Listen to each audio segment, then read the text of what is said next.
টিচাৰজন ভাল। এই কালি আমাৰ লগত স্কুল কৰিলে, স্কুলৰ পৰা আহিলে সন্ধিয়া বজাৰ কৰিছে, সন্ধিয়া মোৰ লগত সি ঘৰ ভাড়াও দিছে। তাৰপিছত সি ৰাতি শুই আছে, তাৰ ঘৰত কণ্টাক্টো কৰিছে, সি ট্ৰেন্সফাৰ ল'ব সেই সম্পৰ্কে মিৰিকাত কথা পাতিছে।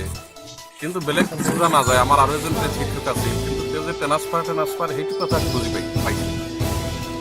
তাৰপিছত বতৰটো বেয়া আছিল, বৰষুণ আহিলে।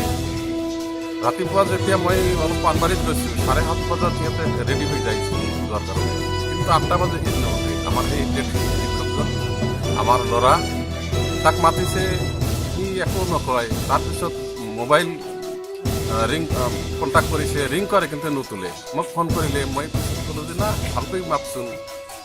তেখেতে ভালকৈ মাতি মানে তাও একো নুঠে। পিছে বেৰাটো ভাঙি ল'ৰা এটাক ভিতৰত সোমাই দৰজাটা খুলিছে, তেখেতে তেনেকৈ ঘৰত সোমাই থাকে। এনেকুৱা ঘটনা।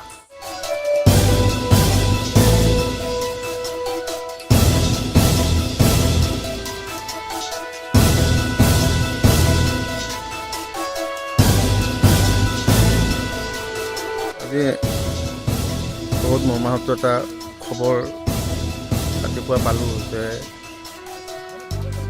সুদূৰ লখিমপুৰৰ পৰা আহি আমাৰ এই চৰাঞ্চলত শিক্ষকতা কৰা যোগেশ্বৰ পায়েং ডাঙৰীয়া, তেখেত ৰাতি আকস্মিকভাৱে মৃত্যু হয়।